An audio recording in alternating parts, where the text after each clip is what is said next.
On today's episode, we're going to talk about some little known secrets in Google Ads that'll help you get a better cost per click and get you more conversions. This isn't just any podcast. This is your secret weapon for dominating the market. This is the Restoration Marketing Secrets Podcast, and this is your host, Sean McMeen.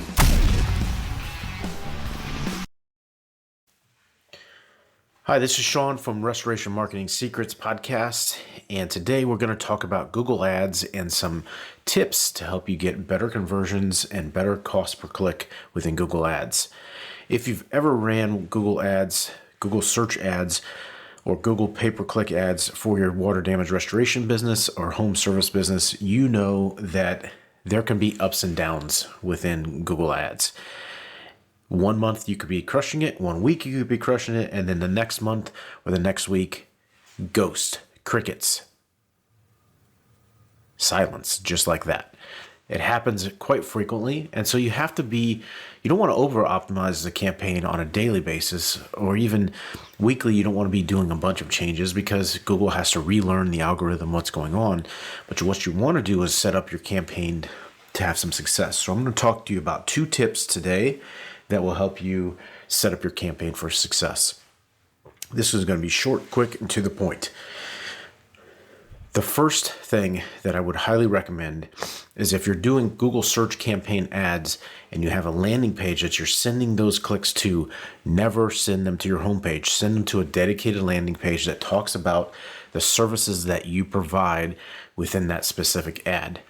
If you're sending Google Ads traffic to your landing page or to your main website, it is the wrong thing to do. You're going to reduce your conversions because there's too many things that will distract them on different menu items, different things that are on your website, blog posts, all of those types of things. If it's a true emergency, you need to send to a landing page that has very good call to actions and is to the point. And to my point here, you want to make sure that that page loads fast, it's mobile responsive, and that's the number one tip here for these campaigns.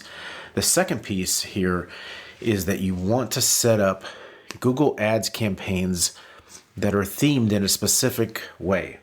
And what I mean by that, sorry, I'm battling some allergies or something going on here, but what I mean by that is theming the ad groups to specific terms that so that you can make an ad copy what the ad says related to the theme of those keywords. So, for example, let me just give you an example.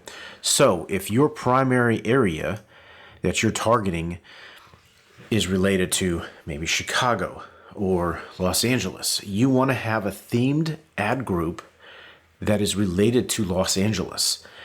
And this is different from a generalized ad group. And what I mean by that is if you have an ad group related to water damage cleanup and an ad group related to water damage restoration, your primary or larger population areas, you want to have an ad group that's associated with that specific area so that you can make sure you put in those ad copies, the actual location, and then the keywords that get search volume within that location. So for example, let's say it's Chicago and you want to get better conversions out of Chicago itself. So you would have an themed ad group and you name it Water Damage Chicago.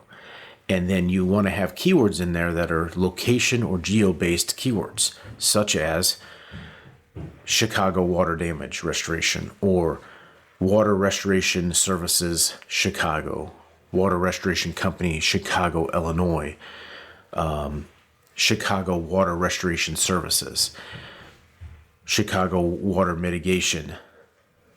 Those types of keywords, 24/7 water removal in Chicago. You would set them up as exact match and phrase match in order to get specific traffic for that location. Now, the important thing that you need to note, if you're doing these themed ad groups, You need to use negative keywords so that the other ad groups don't trip up on each other.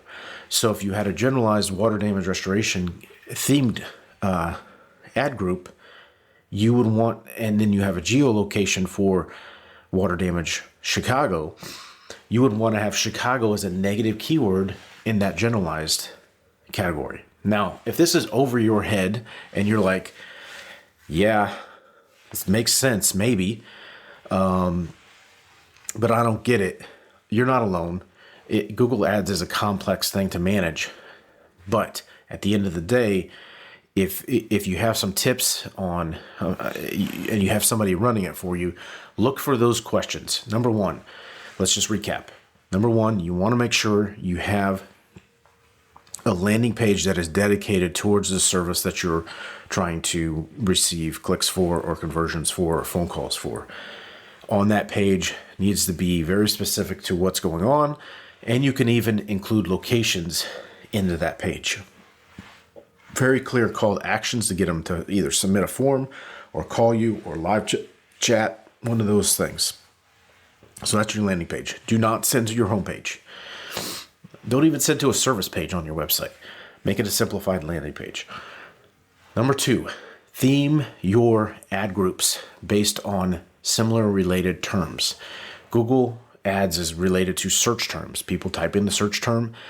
Google's trying to get people to click on either an ad or the organic results. Organic results are pretty useless nowadays. You want the map section, you want the ad section at the top. So we're talking specifically Google Ads, PPC, search ads. You want to theme those ad groups to related terms, and then you want to have geo-themed for your major cities that are around you. So those are my tips. There's many other things we can talk about on Google Ads, but today's tips are about Google Ads themed accounts and Google Ads landing pages. Hopefully this is helpful. If you have any questions, you can always hit us up at Sean@restorationmarketing.com or visit our website at restorationmarketing.com. Until next time, this is Sean. You've been listening to the Restoration Marketing Secrets Podcast. Sean's not here to just talk the talk. He's walked the walk. With a track record of helping over 70 damage restoration companies and engaging in over 500 conversations with industry owners, he's seen it all. From digital marketing triumphs to the most ingenious growth hacks, he's got the keys to the kingdom, and he's sharing them with you. We hope you've enjoyed the show. If you did, make sure to like, rate, and review. We'll be back soon. But in the meantime, for more, hit the website at restorationmarketing.com. See you next time on the Restoration Marketing Secrets Podcast.